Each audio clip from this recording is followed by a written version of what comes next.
Hobie to you, a little bit taller than me. Yeah. Hi, there you everybody. go. Yeah, right in front of the Dunn and Associates Yes. design Nice to meet banner. you all. Yeah, perfect. Okay, so Hobie, let's talk about cover design. How many years have you been doing it? Almost 25 now. 25. Yep. And do you have any favorites? Favorite books? Yeah, favorite books that Oh, just yes. really rocked and rolled. I would say the first one that comes to mind is The Monk Who Sold His Ferrari. Yep, Robin Sharma from Canada. yep. Started out as a self-published book, ended up being picked up by Prentice Hall, and now he's in over 25 countries. Got 9 or 10 books in the series, I believe, at this point.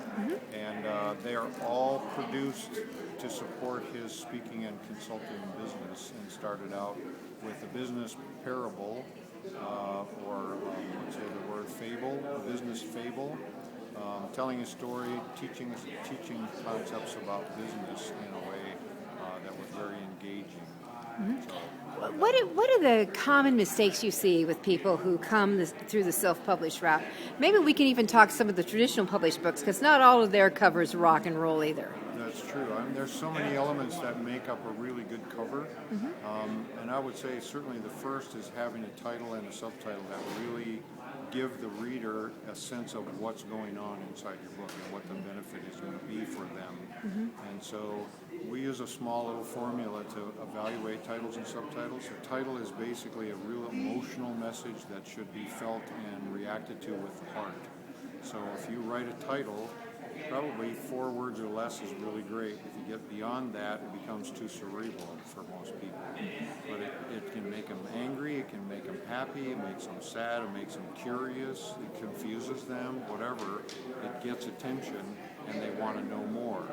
Then, and we're talking nonfiction for the most part. So the subtitle then is a head message or a rational message that gives them the number one benefit that they're going to get if they read your book.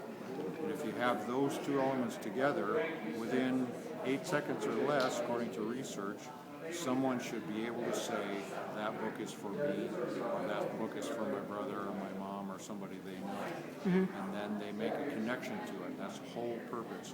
Beyond title and subtitle, then, you have the font. The style of the font has emotion. It can move people in a certain way just by itself, even if you have no other image on the front. What the font looks like, the size of it, and certainly the color of it can also help enhance that emotional attachment that they're talking about. Okay. And then an image, if it's very specific about the topic or something that gives them more of an emotional feeling tone to the message that's in the book, if you craft that all in the right way, you should be able to get somebody in your chosen market, look at that book, and within 8 seconds or less say, I want it. Or at least it might be for me, and I'm going to pick it up and look it over. Okay. Yes, at least that. And then, of course, the next thing, as you say, is for them, the real purpose then of the cover is to get them to be attracted, want to know more, turn it over, and see what's on the back. Terrific. Well, we're in front of your table Yes. at the conference, so let's show me. Show me a couple of covers that you think really are excellent illustrations of doing that. I would say Right. this book right here is one of the greatest examples of how a title and a subtitle and the images can work together to create that kind of a response. All right, so the title is Crossing the Tracks for Love. Right. The original title is kind of by way of comparison was When the Girl with the Silver Spoon Loves the Boy from Across the Tracks. And now that's, you understand that, but there's really not a lot of emotion attached to it. So Crossing the Tracks for Love, we changed the title to that. It's much more emotional, much more direct to somebody who's in that situation. And the subtitle originally was Hidden Rules of Class in Relationships, which is more like a textbook sort of a feel, Yeah. you know. Oh, ouch. So that was changed to What to Do When You and Your Partner Grew Up in Different Worlds. So the main benefit is if you find yourself in this situation, you've crossed the tracks for love, then it's what to do, how to solve that, how to make your relationship last and be better as you move through it. And the other part about it, visually, Kathy is the creative genius, my partner Kathy, in life and in business, found this image of 2 eggs in a nest. They were both like the regular egg. She went to Photoshop, made this a golden egg. So crossing the tracks, you have rich, rapport in the same nest, building a relationship together. Exactly. And then you have the image up here that illustrates tracks. Right. Yep. Across the tracks, you're going to a warm feeling tone up there of a sunset or sunrise, could be. And then this wonderful gold color around everything, too. The psychology of a color like that is very comforting. Warm and fuzzy. Warming. Yes, you bet. Warm and fuzzy. You Okay, bet. how about another example? You bet.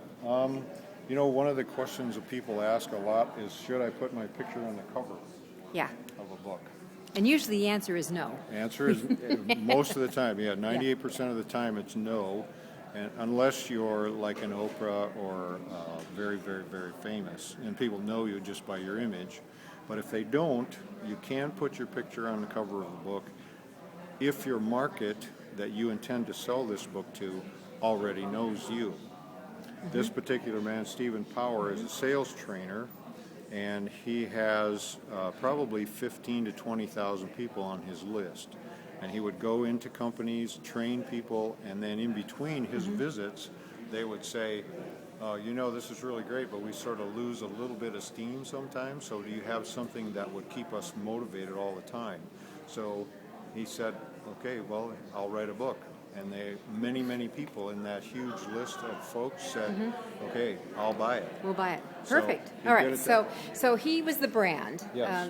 His name and his face was the brand, and so he sold it. Yes. All right. Well, one of my favorite books on your table is actually The Mojo Mom. Okay. I love the color. It pops. It's warm. It's I get it. Yep. And actually visually looking at that, I look about that is clearly it says family. Yep. To me, it says parenting. It also says self, mom. So all those Yeah. things come out. There's a lot of energy in this, even though it's very nurturing, kind of. The subtitle at the top here says, "Nurture yourself while raising a family." So it's for busy moms who want to do a good job, but they still want to have their life as well. So this book is totally designed for that person. Therefore, the colors, this is a proprietary illustration done just for this book. So when they see it, they relate to it, certainly emotionally, and this is definitely what they want to do, is take care of themselves, but be a really good mom at the same So time. rich colors. The colors Yes. are rich, which is what attracts me a lot. Yeah, and our main focus is to take the message that's in a book and the goals the author has for it, of course, to reach their message out to the world and make a direct connection to the people that they've chosen to sell their stuff to, their book to. Excellent. I like that. All right. All right. Hobie, any final tips for our Oh for my our gosh. authors to make them rock and roll? Well, I would say, first of all, you hear this many times in the book world, that if you really want to have a successful book, be passionate about what you're talking about, what your message is, and then find the best way to connect to that market. And in our opinion, that's having a book cover that in 8 seconds or less makes that connection. Got it. How do people get a hold of you? They can go to Dunn and Associates. Our company is Dunn and Associates, but it's dun-design.com. Or you can email me directly if you want, hobie@dun-design.com. So when we say dash, we mean hyphen. Hyphen, For all yes. of you Yep, out there. yep. Very good, very good. All right. Thank you so much. Thanks, Thank Judith. you. Pleasure. All right. All right.